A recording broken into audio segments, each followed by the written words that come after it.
from the hips. So once you do that, you start progressing down a greater range. So you start from the hang, and then you can take whatever steps you want. I prefer, once you can master from the hang, the next step is to go from above the knee. Okay, and I'll show you a few reps here.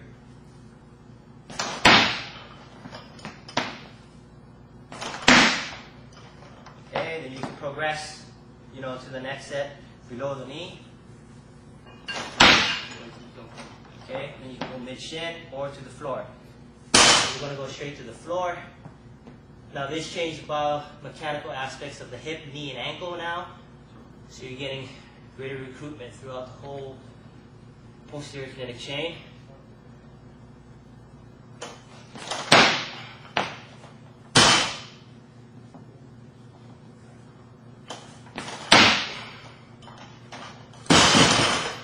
Everything is emphasis on speed. Take a break. What we just went through was a series of power snatch. A snatch is considered when you go butt to the floor, full snatch. Majority of sports usually will benefit from the power snatch. A few reasons. One is they have to generate greater velocity on the bar, greater speed on the bar, basically, to get a greater height. Okay.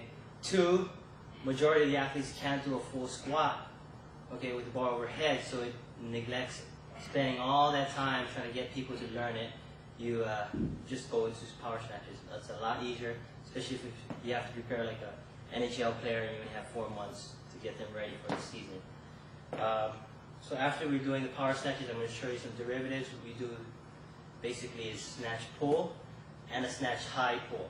You can have a lot of people saying a snatch pull and snatch high pull is the same thing. Well, in my eyes, it's not. Snatch pull, okay, you only use a shrug. A snatch high pull, the bar comes up to as high as you can, basically chest level.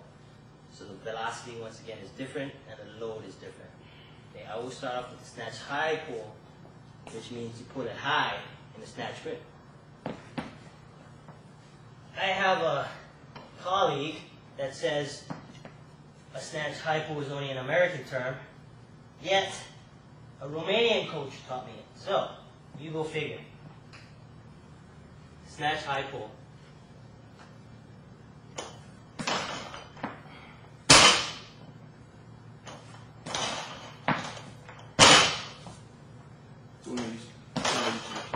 Okay?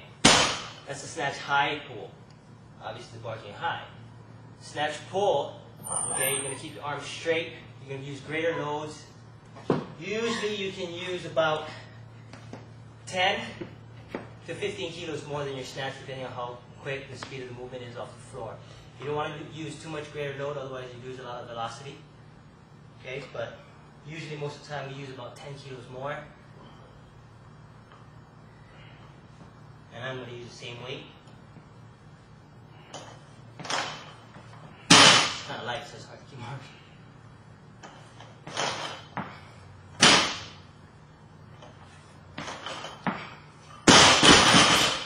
And that's a snatch pull. Okay? So the difference with those two, once again, is load. Velocity in the bar, the height of the bar. I don't recommend using too much. It's not a deadlift with a shrug. It's an explosive pull at the top. So it's not a deadlift.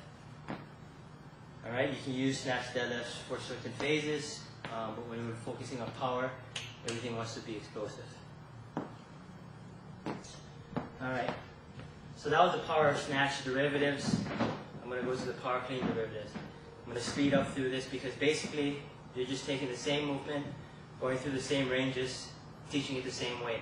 Power clean from the hang, bringing the bar down lower, above the knee, below the knee, mid-shin, and to the floor. No big change there. The big difference in this is the hip angles now. Your grip is closer in, so you take a shoulder width grip, a little bit outside. So now your trunk angle is not going to be as flexed. You can stay a lot more straighter, but bar still comes up, shoulder still stays over the bar. This time the bar hits a lot lower on the thigh, but hip motion still the same. Hips come in, meets the bar, transfers the energy straight up. Biggest mistake with this is this. A ton of things. People start here, butt low, bar comes around the knee, pulls with the arms, catches, feet like this, bar like this on the chest.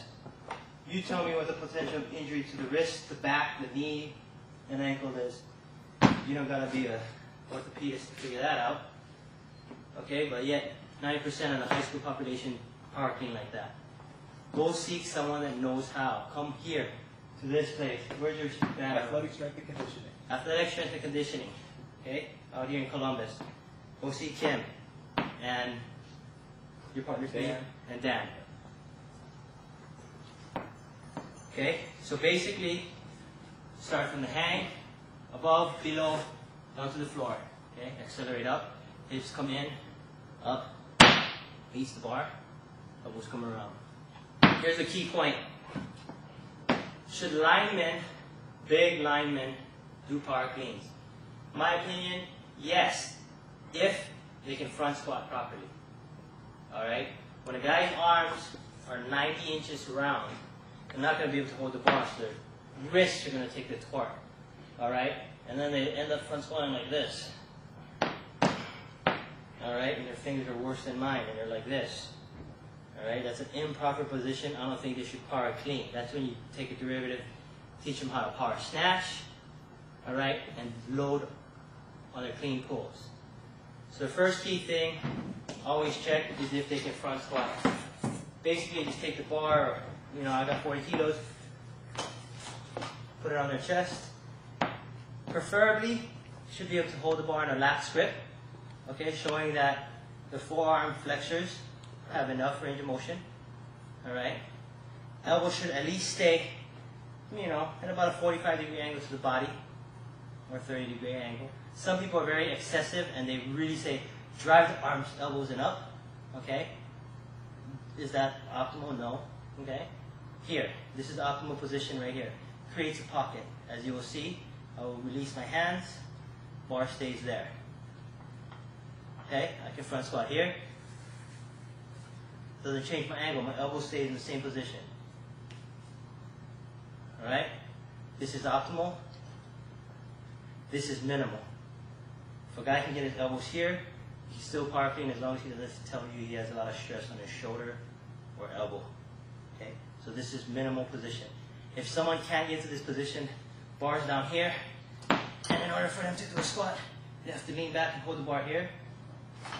Put the bar down. Okay? Guy can't power clean, you're going to injure his back.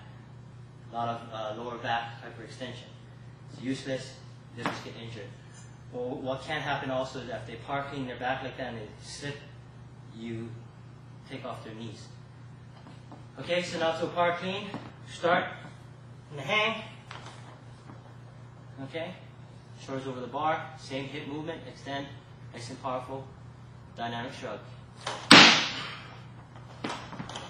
Okay, fast forwarding into the floor, power clean.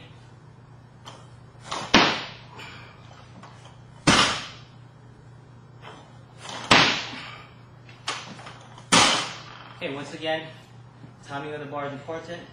Feet should land on the platform almost simultaneously as the bar comes around and lands on the shoulder. I will show you what we call a mistimed lift. And it could be due to a lot of factors, but 90% of the time it's due to an arm pull. Of course, I'm exaggerating it, but it looks pretty close to that. I have a hard time doing it that wrong. And then here's what American high schools do.